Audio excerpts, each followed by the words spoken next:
ನಮಸ್ಕಾರ ಎಲ್ರಿಗೂ. ಹೊಸಬರು ನನ್ನ ಚಾನಲ್ ನೋಡ್ತಿದ್ರೆ ಸಬ್ಸ್ಕ್ರೈಬ್ ಮಾಡ್ಕೊಂಡು ವಿಡಿಯೋ ನೋಡಿ, ಹಾಗೆ ಒಂದು ಲೈಕ್ ಕೊಡಿ. ನಾನು ಹಾಕೋ ವಿಡಿಯೋಯಿಂದ ನಿಮಗೆ ಉಪಯೋಗ ಇದೆ ಅನಿಸಿದ್ರೆ ಬೇರೆಯವ್ರಿಗೂ ಶೇರ್ ಮಾಡಿ. ಬನ್ನಿ ಇವತ್ತಿನ ವ್ಲಾಗ್ ಸ್ಟಾರ್ಟ್ ಮಾಡೋಣ. ಗಿಡಗಳನ್ನ ಮೊನ್ನೆ ಸೋಮವಾರ ನಾವು ಕೊರಿಯರ್ ಮಾಡಿ ಹಾಕಿದ್ದಂತಹ ಗಿಡಗಳು ಉಡುಪಿಗೆ. ಇವರು ಮೊದಲೇ ಬುಕ್ ಮಾಡಿಕೊಂಡು 1 ತಿಂಗಳು ಹಾಗೆ ಬಿಟ್ಟಿದ್ರು. ಇವರು ಆಗಸ್ಟ್ಗೆ ಅಂತ ತಗೋತೀವಿ ಅಂತ ಹೇಳಿದರು. ಗಿಡ ಖಾಲಿ ಆಗಿಬಿಡುತ್ತೆ ಅಂತ ಫಸ್ಟೇ ಬುಕ್ ಮಾಡ್ಕೊಂಡಿದ್ರು ಇವರು. ಹಾಗಾಗಿ ಮೊನ್ನೆ ಸೋಮವಾರ ಇವರಿಗೆ ನಾನು ಕೊರಿಯರ್ ಮಾಡಿದ್ದೀನಿ.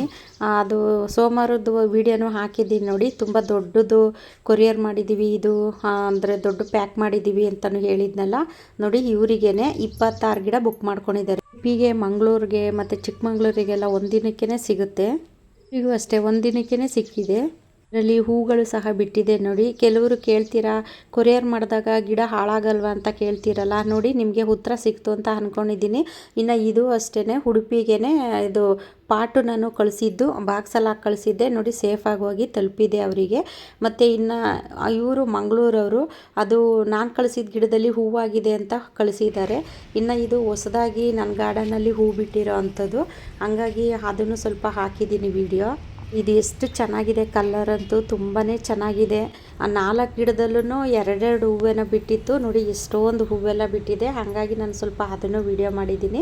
ಮತ್ತು ನೋಡಿ ಇದೇ ಒಂದು ಕಲ್ಲರು. ಒಂದು ಗಿಡದಲ್ಲೇ ನೋಡಿ ಎಷ್ಟೊಂದು ಮೊಗ್ಗುಗಳಿದೆ ಮತ್ತು 3 ಹೂ ಬಿಟ್ಟಿದೆ. ಒಂದೇ ಗಿಡ ಅದು 3 ಹೂ ಬಿಟ್ಟಿದೆ.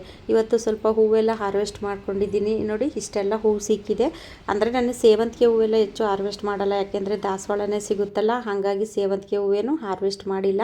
ಇನ್ನು ಒಂದು ಅಂಜೂರ ಹಣ್ಣಾಗಿದೆ. ನಮ್ಮ ಮನೆಯವರು ಅಂಜೂರ ಹಣ್ಣು ಅದು ಹಾರ್ವೆಸ್ಟ್ ಮಾಡ್ಕೊಂಡು ತಿಂತಿದ್ದಾರೆ. ಅಂದರೆ ನಾನು ಗಾರ್ಡನಲ್ಲಿ ಸ್ವಲ್ಪ ಕೆಲಸ ಮಾಡ್ತಾಯಿದ್ದೆ. ಇವರು ಡ್ಯೂಟಿಗೆ ಹೊರಡೋಕ್ಕೆ ಅಂತ ರೆಡಿಯಾಗಿದ್ದರು. ರೆಡಿಯಾಗಿ ಬಂದು ನಾನು ಡ್ಯೂಟಿಗೆ ಹೋಗ್ತೀನಿ ಅಂತ ಹೇಳೋಕ್ಕೆ ಅಂತ ಬಂದ್ರಲ್ಲ, ಆವಾಗ ಅಲ್ಲಿ ಹಣ್ಣಾಗಿರೋದನ್ನ ನೋಡಿ ಅವರು ಹಣ್ಣು ಹಾರ್ವೆಸ್ಟ್ ಮಾಡ್ಕೊಂಡು ತಿಂತಿದ್ದಾರೆ. ಅಲ್ಲಿ ತೊಳ್ಕೊಂಡು ತಿಂತಿದ್ದಾರೆ. ಅಂಜೂರ ಆರೋಗ್ಯಕ್ಕೆ ತುಂಬಾ ಒಳ್ಳೆಯದು, ಯಾಕೆಂದರೆ ಇದು ನಮಗೆ ಬ್ಲಡ್ ಉತ್ಪತ್ತಿ ಆಗೋದಕ್ಕೆಲ್ಲ ಅನುಕೂಲ ಆಗುತ್ತೆ ನೋಡಿ. ಎಷ್ಟು ಚೆನ್ನಾಗಿ ಹಣ್ಣಾಗಿದೆ. ಡೈಲಿ ಒಂದೊಂದು ಹಣ್ಣಂತೂ ಹಾರ್ವೆಸ್ಟಿಗೆ ಸಿಗ್ತಾನೆ ಇರುತ್ತೆ ಅಂಜೂರ ಗಿಡದಲ್ಲಿ. ಮನೆಯವ್ರು ಏನೇ ತಿನ್ನಬೇಕಾದ್ರೂ ಅಲ್ಲಿ ಜಾನಿಗೆ ಹಾಕ್ಬಿಟ್ಟೆ ತಿನ್ನಬೇಕು. ಅವನು ಈ ಥರ ಹಣ್ಣೆಲ್ಲ ತಿನ್ನೋದಿಲ್ಲ, ಅವನಿಗೇನಿದ್ರು ನಾನ್ ವೆಜ್ ಬೇಕು ನೋಡಿ. ನೆನ್ನೆ ಬಂದಿರೋಂತಹ ಗಿಡಗಳೆಲ್ಲ ಇಲ್ಲೇ ಇದೆ. ಇದನ್ನೆಲ್ಲ ಇವಾಗ ಡಿವೈಡ್ ಮಾಡಬೇಕು. ಸೋನೆ ಥರ ಬೇರೆ ಬರ್ತಾ ಇದೆ. ನಾನು ತಲೆಗಳೆಣ್ಣೆ ಎಲ್ಲ ಬೇರೆ ಹಚ್ಕೊಂಡಿದ್ದೀನಿ ನೋಡಿ. ಬೆಳಗ್ಗೆನೇ ಬಂದು ಕಸ ಎಲ್ಲ ಗುಡಿಸ್ಬಿಟ್ಟು ಹೋದೆ, ನೀರೇನೋ ಹಾಕಿರಲಿಲ್ಲ. ಇವಾಗ ಸ್ವಲ್ಪ ಒಣಗ್ದಂಗೆ ಆಗಿರೋಂತಹ ಗಿಡಗಳಿಗೆ ನೀರು ಹಾಕಿ ಇವು ಜೋಡಿಸ್ಬೇಕು. ಮಳೆ ಬೇರೆ ಬರ್ತಾ ಇದೆ, ಏನು ಮಾಡೋದೋ ಗೊತ್ತಿಲ್ಲ, ನೋಡಬೇಕು ನೋಡಿ. ಜಾನಿನ ಅಲ್ಲಿ ಕಟ್ಟಿದ್ದೀನಿ, ಇಲ್ಲಾಂದ್ರೆ ನಾನು ಇಲ್ಲಿ ಕೆಲಸ ಮಾಡೋಕ್ಕೆ ಬಿಡಲ್ಲ. ಏನು ಅಲ್ಲೇ ಇರು, ಇವೆಲ್ಲ ಗಿಡ ಜೋಡಿಸೋತಕ್ಕ ಅಲ್ಲೇ ಇರು ನೋಡಿ. ಕಟ್ಟಾಕವಳೆಂತ ಏನು ಜೋರು ಮಾಡ್ತಾವೆ ನೋಡಿ. ಬಿಟ್ಟರೆ ಇಲ್ಲಿ ನಾನು ಹಿಂದಿಂದನೇ ಬರ್ತೇನೆ, ಕೆಲಸ ಮಾಡೋಕ್ಕೆ ಬಿಡಲ್ಲ ನನ್ನ. ಕುಂಡಣ್ಣ ನೋಡಿ, ಬಿಚ್ಚಬೇಕವ ನಿನ್ನೆಲ್ಲ ಬಿಚ್ಚುತ್ತೀನಿ ಇರು. ಹಾಂ ನೋಡಿ ಬಿಚ್ಚಿದೆ. ಆಯ್ತು ನೋಡಿ. ಇನ್ನೂ ಜೋಡಿಸೇ ಇಲ್ಲ, ಎಲ್ಲ ಇಲ್ಲೇ ಇದ್ದಾವೆ ನೋಡಿ. ಇಷ್ಟೊತ್ತು ಬುಕ್ಕಾಗಿರೋ ಗಿಡಗಳೆಲ್ಲ ಎತ್ತಿಟ್ಟಿದ್ದಾಯಿತು. ಈಗ ಗಿಡನ ಜೋಡಿಸ್ಬೇಕು. ಎಂಕ ಗಿಡದಲ್ಲಂತೂ ಎಷ್ಟು ದೊಡ್ಡ ದೊಡ್ಡ ಸೈಜಲ್ಲೆಲ್ಲ ಹೂ ಬಿಟ್ಟಿದೆ ನೋಡಿ. ಇವಾಗ ತುಂಬ ಜಾಸ್ತಿ ಹೂ ಬಿಡ್ತಾ ಇದೆ. ಇದಕ್ಕೆ ಒಂದು ನೀರು ಜಾಸ್ತಿ ಇರಬೇಕು. ಈ ಆನೆಗೆ ನೀರಂದರೆ ಇಷ್ಟ ಆಗುತ್ತಲ್ಲ, ಆ ರೀತಿ ನೀರು ಜಾಸ್ತಿ ಇರಬೇಕು ಇದಕ್ಕೆ. ನಾನಂತೂ ಬೆಳಗ್ಗೆ ಸಾಯಂಕಾಲ ಒಂದೊಂದು ಬಕೆಟ್ ಫುಲ್ಲು ಇಟ್ಟಿರ್ತೀನಿ. ಆ ಪಾಟಲ್ಲಿ ನೀರು ನಿಂತ್ಕೊಂಡ್ರೂ ಏನೂ ಆಗಲ್ಲ ಈ ಗಿಡಕ್ಕೆ, ಅಷ್ಟು ನೀರು ಬೇಕು. ನೀರು ಜಾಸ್ತಿ ಕೊಟ್ಟಂಗೆಲ್ಲ ಹೂ ಜಾಸ್ತಿ ಬಿಡುತ್ತೆ ಗಿಡಕ್ಕೆ. ನಾವು ಸ್ವಲ್ಪ ನೀರು ಏನಾರು ಕಡಿಮೆ ಮಾಡ್ತು ಅಂದರೆ ಅದು ಹೂವೇ ಡಲ್ಲಾಗೋಗುತ್ತೆ. ಅದರಲ್ಲೂ ಎಷ್ಟು ದೊಡ್ಡ ದೊಡ್ಡ ಸೈಜಲ್ಲಿ ಹೂ ಬಿಟ್ಟಿದೆ ನೋಡಿ. ನೋಡೋಕ್ಕಂತೂ ತುಂಬಾ ಖುಷಿಯಾಗುತ್ತೆ. ಅದರಲ್ಲಿ ಸೀಡ್ಸು ಸಹ ಜಾಸ್ತಿ ರೆಡಿ ಆಗ್ತಾ ಇದೆ. ನಾನು ಸೀಡ್ಸ್ ರೆಡಿ ಆಗಲಿ ಅಂತಲೇ ಹೂವೇನು ಹಾರ್ವೆಸ್ಟ್ ಮಾಡಲ್ಲ, ಹಾಗೆ ಬಿಟ್ಟಿದ್ದೀನಿ. ಇನ್ನು ಇದು ರೇರ್ ಕಲರು, ಕನಕಾಂಬರ ಕಲರು ಅಂತ ಹೇಳ್ತಿದ್ನಲ್ಲ, ಅದು ಡಬಲ್ ಪೆಟಲು. ಅದರಲ್ಲಿ ಮೊಗ್ಗು ಸಹ ಆಗಿದೆ. ಮೊಗ್ಗು ನೋಡೋಕ್ಕೆ ಚಿಕ್ಕದಿದ್ರೂ ಎಷ್ಟು ದೊಡ್ಡದಾಗಿ ಅರಳುತ್ತೆ ಅಂದರೆ ಒಂದು ರೀತಿ ಆಶ್ಚರ್ಯ ಆಗುತ್ತೆ, ಅಷ್ಟು ಚೆನ್ನಾಗಿದೆ ಅದು ಕಲ್ಲರು. ಇಲ್ಲಿಗೆ ಹೋಗ್ತಿದ್ದಾಳಪ್ಪ ಭಾಗ್ಯ ರೆಡಿಯಾಗಿ ಅಂದ್ಕೊಂಡ್ರ. ಇವತ್ತು ನಾನು ಬೆಂಗಳೂರಿಗೆ ಹೋಗ್ತಾ ಇದ್ದೀನಿ. ನನಗೆ ಸ್ವಲ್ಪ ಕೆಲಸ ಇದೆ, ಹಾಗಾಗಿ ಹೋಗ್ತಾ ಇದ್ದೀನಿ. ಅಲ್ಲಿ ಹೋಗ್ಬೇಕಾದ್ರೆ ನೋಡಿ ತಿಂಡಿ ತಿಂದು ಹೋದ್ವಿ. ಅಂದರೆ ಮನೇಲೇನೋ ತಿಂಡಿ ಮಾಡಿರಲಿಲ್ಲ, ಸ್ವಲ್ಪ ಬೇಗನೆ ಹೋಗ್ಬೇಕಿತ್ತು ಅಂದ್ಬಿಟ್ಟು ಹೋದ್ವಿ. ಅಲ್ಲಿ ತಿಂಡಿ ತಿಂದು ಆಮೇಲೆ ಹೋಗೋಣ ಅಂದ್ಬಿಟ್ಟು ನಾನು ಕಾರಲ್ಲೇ ಕುತ್ಕೊಂಡು ತಿಂತಿದ್ದೀನಿ. ನಮ್ಮ ಮನೆಯವರು ಅಲ್ಲಿ ಕ್ಯಾಂಟೀನ್ ಹತ್ರ ಹೋಗಿ ತಿಂದರು. ಹಂಗಾಗಿ ತಿಂಡಿ ಎಲ್ಲ ತಿಂದ್ಬಿಟ್ಟು ಹೋಗ್ತಾ ಇದ್ದೀನಿ.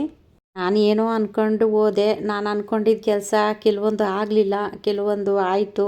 ಏನು ಮಾಡೋಕ್ಕಾಗಲ್ಲ. ಈ ಥರ ಎಲ್ಲ ಆಗುತ್ತೆ. ನಾವು ಅಂದ್ಕೊಂಡಂಗೆ ಯಾವುದೂ ಆಗೋಲ್ಲಿಲ್ಲ ಅಲ್ವಾ.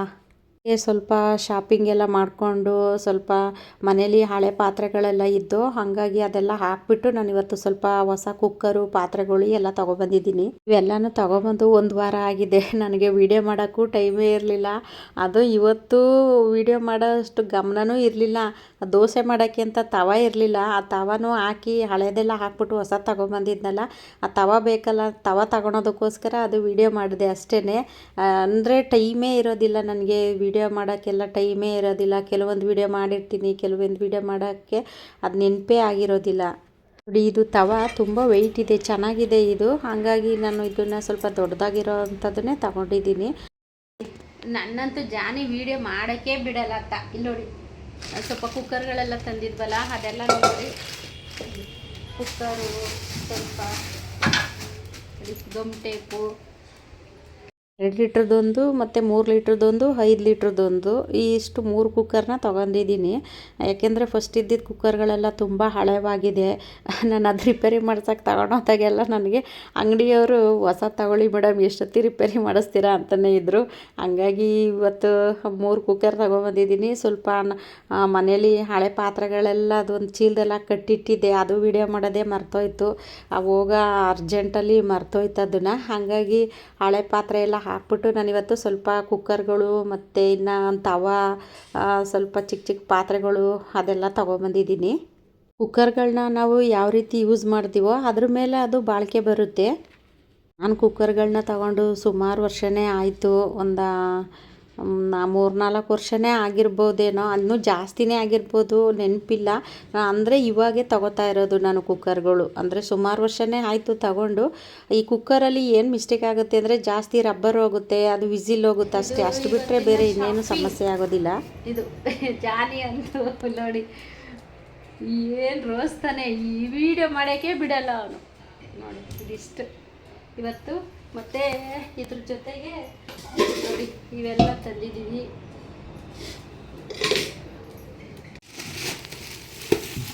ಎಲ್ಲ ಸುಮ್ಮನೆ ಇರು. ಇನ್ನು ನೋಡಿ, ಇದು ಗಮ್ ಟೇಪು,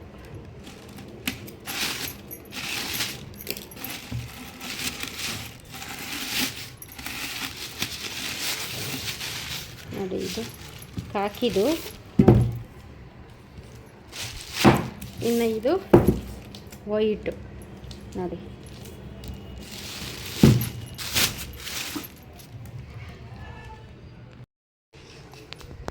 ನೋಡಿ, ಇದು ಮುದ್ದೆ ಮಾಡೋದಕ್ಕೆ ಅಂತ. ಇದರಲ್ಲಿ ಮುದ್ದೆ ಮಾಡಿದ್ರೆ ತಂಪಂತೆ, ಹಾಗಾಗಿ ಇದು ಮುದ್ದೆ ಮಾಡೋದಕ್ಕೆ ಅಂತ ತಗೊಬಂದಿದ್ದೀನಿ. ಇನ್ನು ಇವು ನೋಡಿ, ನಾನು ಅಂದರೆ ಸಿಲ್ವರ್ ಪಾತ್ರೆ ತಗೊಳ್ಳೋಣ ಅಂತ ಹೋಗ್ತಿದ್ದೆ, ಹಳೆ ಪಾತ್ರೆ ಎಲ್ಲ ಹಾಕ್ಬಿಟ್ಟು. ಆಮೇಲೆ ಇದು ನಮ್ಮ ಮಂಜು ಹಳೆ ಸಿಲ್ವರೇ ತಗೋತೀರಾ, ಇದೇ ತಗೊಳ್ಳಿ ಅಂತ ಅಂದ. ಹಾಗಾಗಿ ನಾನು ಇದೇ ತಗೊಂಡಿದ್ದೀನಿ. ನೋಡಿ, ಇದು ನೋಡಿ ಈ ಥರದವು 3 ತಗೊಂಡಿದ್ದೀನಿ. ನೋಡಿ, ಇದೊಂದು ದೊಡ್ಡದು ನೋಡಿ, ದೊಡ್ಡದೊಂದು. ಆಮೇಲೆ ಇನ್ನು ಇದೊಂದು, ಇದು ನೋಡಿ, ಇದು ಏನಾದರೂ ಉರಿಯೋದಕ್ಕೆ. ನೋಡಿ ನೋಡಿ ಈ ಥರದ್ದಿದು. ಸುಮ್ಮನೆ ಇರಪ್ಪ ನಾನು. ನೋಡಿ ಇದಿಷ್ಟು ಶಾಪಿಂಗ್. ನೋಡಿ, ಕುಕ್ಕರ್ಗಳೇ ಇರಲಿಲ್ಲ, ಎಲ್ಲ ಹಾಳಾಗಿತ್ತು. ಹಂಗಾಗಿ ಸ್ವಲ್ಪ ಹಳೆ ಕುಕ್ಕರು ಮತ್ತು ಹಳೆ ಪಾತ್ರೆಗಳೆಲ್ಲ ಹಾಕ್ಬಿಟ್ಟು ಸ್ವಲ್ಪ ತಗೊಳ್ಳೋಣ ಅಂತ ತೊಗೊಂಬಂದಿದ್ದೀನಿ. ಈ ಥರ ಕಂಚಿನ ಪಾತ್ರೆನಲ್ಲೆಲ್ಲ ಮುದ್ದೆ ಎಲ್ಲ ಮಾಡಿದ್ರೆ ತಂಪಂತೆ, ಹಾಗಾಗಿ ನಾನು ಅದೇ ತೊಗೊಂಡಿದ್ದೀನಿ. ನಾನು ಸಿಲ್ವರ್ ತಗೊಳ್ಳೋಣ ಅಂತ ಅಂದ್ಕೊಂಡಿದ್ದೆ. ಆಮೇಲೆ ನಮ್ಮ ಮಂಜು ಇದೇ ತೊಗೊಳ್ಳಿ ಅಂತನೂ ಅನ್ನಲ್ಲ ಅಂದ್ಬಿಟ್ಟು ನಾನು ಅದನ್ನು ತೊಗೊಂಡೆ. ಇದು ತುಂಬ ಕಾಸ್ಟ್ಲಿ, ಅದು ಸ್ಟೀಲ್ ಪಾತ್ರೆ ಮತ್ತು ಹಿತ್ತಾಳೆ ಪಾತ್ರೆಗಳೆಲ್ಲ ತುಂಬಾ ಜಾಸ್ತಿ ಇರುತ್ತೆ. ಮಣ್ಣಿನ ಮಡಿಕೆ ಎಲ್ಲ ಇರುತ್ತಲ್ಲ, ಅದನ್ನು ಬಳಸಿದ್ರೂ ಅದು ಒಳ್ಳೆಯದೇ. ಅದರಲ್ಲೆಲ್ಲ ಅಡುಗೆ ಎಲ್ಲ ಮಾಡ್ಕೊಂಡು ಊಟ ಮಾಡಿದ್ರೆ ಅದೂ ಸಹ ತಂಪೆ, ಮಣ್ಣಿನ ಪಾತ್ರೆಗಳು.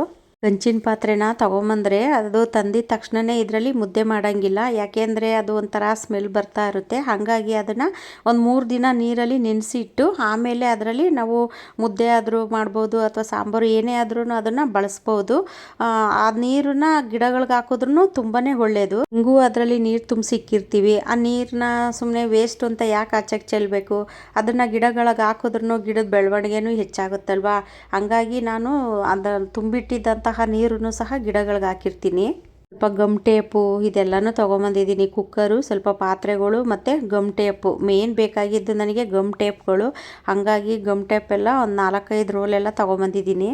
ಈಗಿನ ಇದರಲ್ಲಿ ಎಂತೆಂಥ ಪಾತ್ರೆಗಳೆಲ್ಲ ಬಂದಿದೆ. ಹಳೆ ಕಾಲದಲ್ಲಂತೂ ಮಣ್ಣಿನ ಮಡಿಕೆ ಬಿಟ್ಟರೆ ಬೇರೆ ಯಾವ ಪಾತ್ರೆಗಳು ಇರಲಿಲ್ಲ. ಹಂಗಾಗಿ ಹಳೆ ಕಾಲದವ್ರು ಇನ್ನೂ ಗಟ್ಟಿಮುಟ್ಟಾಗಿದ್ದಾರೆ. ಇವಾಗ ನಮ್ಮ ಇದರಲ್ಲಿ ನೋಡಿ ಈ ಥರ ಪಾತ್ರೆಲೆಲ್ಲ ನಾವು ಅಡುಗೆ ಮಾಡ್ಕೊಂಡು ತಿಂದೆ ನಮಗೆ ಇವಾಗ ಎಷ್ಟು ಚಿಕ್ಕ ಚಿಕ್ಕ ವಯಸ್ಸಿಗೆ ಹಾರ್ಟ್ ಅಟ್ಯಾಕ್ ಆಗೋದಂತೆ, ಆ ಕಾಯಿಲೆ ಈ ಕಾಯಿಲೆ ಇಂಥದ್ದೆಲ್ಲ ಶುರುವಾಗುತ್ತೆ. ನಾವು ಚಿಕ್ಕ ವಯಸ್ಸಲ್ಲಿದ್ದಾಗೆಲ್ಲ ಅವಾಗೆಲ್ಲ ಬರೀ ಮಣ್ಣಿನ ಪಾತ್ರೆನಲ್ಲೇ ಅಡುಗೆ ಮಾಡ್ತಾ ಇದ್ದಿದ್ದು. ನಾನು ಮಾಡಿದ್ದೀನಿ, ಮಣ್ಣಿನ ಪಾತ್ರೆಯಲ್ಲಿ ಅಡುಗೆ ಮಾಡಿದ್ದೀನಿ, ಮುದ್ದೆ ಎಲ್ಲ ಮಾಡಿದ್ದೀನಿ. ಅದು ಮುದ್ದೆ ತಿರುವಕ್ಕೆ ಹೋದಾಗ ಆ ತಳದಲ್ಲೇ ಇದು ಕೋಲೆಲ್ಲ ಕುಗ್ತೀವಲ್ಲ, ಅದು ಹೊಲ್ಟೋಗ್ಬಿಡುತ್ತೆ. ಅದು ಎಷ್ಟು ಸತಿ ನಾನು ನಮ್ಮ ಅವ್ವನ ಕೈಲಿ ಬೈಸ್ಕೊಂಡಿದ್ದೀನೋ. ಅಡುಗೆ ಮಾಡೋಕ್ಕೆ ಹೋದಾಗೆಲ್ಲ ಒಂದೊಂದು ಮಡಕೆ ಒಡೆದಾಕ್ತಾಳೆ ಅಂತೆಲ್ಲ ಬೈಸ್ಕೊಂಡಿದ್ದೀನಿ. ನೋಡಿ ಇವಾಗ ಆ ಥರ ಸಮಸ್ಯೆಗಳೇ ಇಲ್ಲ ಯಾರಿಗೂ, ಮಣ್ಣಿನ ಪಾತ್ರೆ ಸಮಸ್ಯೆ ಇರೋದಿಲ್ಲ ನೋಡಿ.